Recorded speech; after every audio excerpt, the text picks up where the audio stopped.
Magandang araw mga classmates. Marahil ikaw ay may negosyo ngayon at malamang ang ibang kliyente mo ay nagtatanong sa iyo kung pwedeng utangin ang produktong ibinebenta mo. Kaya lang mga classmates, hindi pwedeng basta ipapautang mo lang ang mga produkto mo lalo na at hindi ka sanay sa pagpapautang o hindi mo naman talaga ito linya.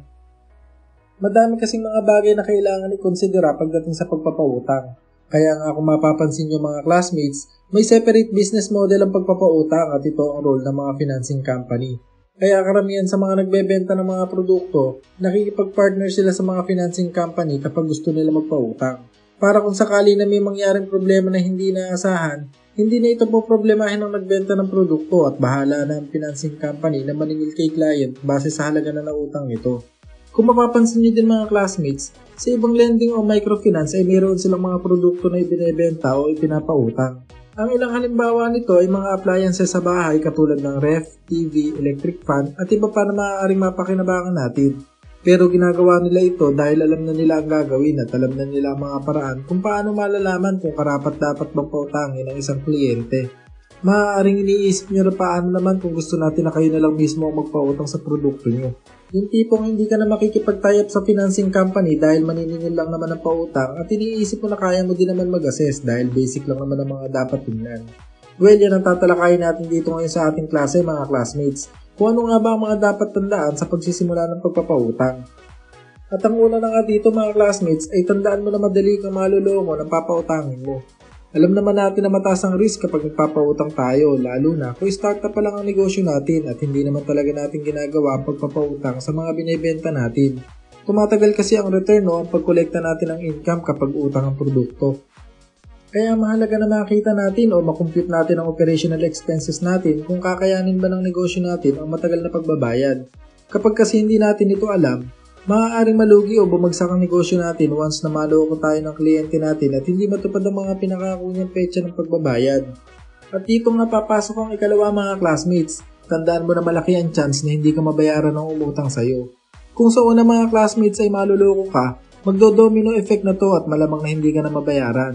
Kung niloko ka niya na magbabayad siya sa katapusan ng kasalukuyang buwan at hindi ito nangyari, malamang na umiiwas na o may plano na siyang hindi magbayad sa'yo. Kumbaga mga classmates, may senyales na o red flag na ito sa kumpanya natin.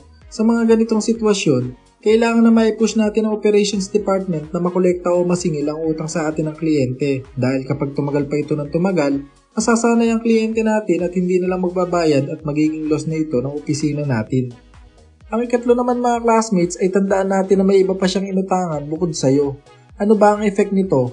Okay lang ba na may utang siya sa iba at sa atin? Well, pwede din naman yun mga classmates. Kaya lang, kailangan na ma-check natin mabuti ang cash flow o source of income na magiging kliyente natin kung kaya niya ba talaga magbayad sa mga inuutang niya. Ang mahirap kasi mga classmates, baka hindi na to pasok sa kinikita niya buwan-buwan at ang worst pa nga na mangyari ay mabaon siya sa utang at hindi na tayo mabayaran.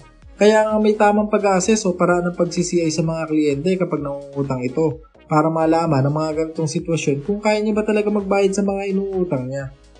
Ang ikaapat o huli mga classmates ay tandaan mo na hindi nagsasabi ng totoo ang kliyente. Siyempre hindi naman lahat, pero mas maganda na mag-assume tayo na in case na hindi siya nagsasabi ng totoo, ano ang magiging epekto ng kanyang utang sa atin. O kaya naman, pwedeng sa isip ni kliyente ay nagsasabi siya ng totoo na kaya niyang bayaran ang utang niya. Kaya lang sa assessment naman natin ay bagsak siya. Kapag hindi siya pasado sa credit investigation o sa cash flow mga classmates, red flag na din agad ito at mas maganda na i-advise na lang si client na mag-ipon na lang muna ng pambili ng produktong kakailanganin niya. Mas maganda na mag-ipon siya at after several months, pwede pa niya mabili ng cash ang produktong gusto niya. Isa pa, hindi pa siya mape-pressure sa paghuhulog o pagtatabi ng pera, di ba? Ano mga classmates, may natutunan ba kayo sa mga tinalakay natin ngayon? Sana ay nakapulot kayo ng idea dito at magamit kayo ito sa inyong pang-araw-araw na buhay para kayo ay masenso at makapagtayo na din kayo ng sarili niyong negosyo. Magkakaiba man kasi tayo ng gusto sa buhay ay pare-pareho naman tayong gustong masenso at ang kailangan lang natin gawin ay magtulungan. Bago tayo mag-iwalay mga classmates, kung hindi ka pa nakasubscribe dito sa ating channel ay pakihit naman ang subscribe button at pakiclick mo na din ang notification bell para palagi kang updated dito sa ating klase. Madalas ay nag-upload tayo ng video dito na maaaring makatulong sa atin sa pag-abot sa ating mga pangarap. At kung may mga kaibigan o kakilala din kayo mga classmates na sa tingin nyo ay matutulungan natin, ay pakishare naman ang video natin na to para mas lumaki pa ang community natin. Ang layunin natin dito ay para umunlad tayo at maabot ang pangarap ng bawat isa. Stay tuned lang kayo mga classmates at magkita-kita na lang ulit tayo sa ating next video.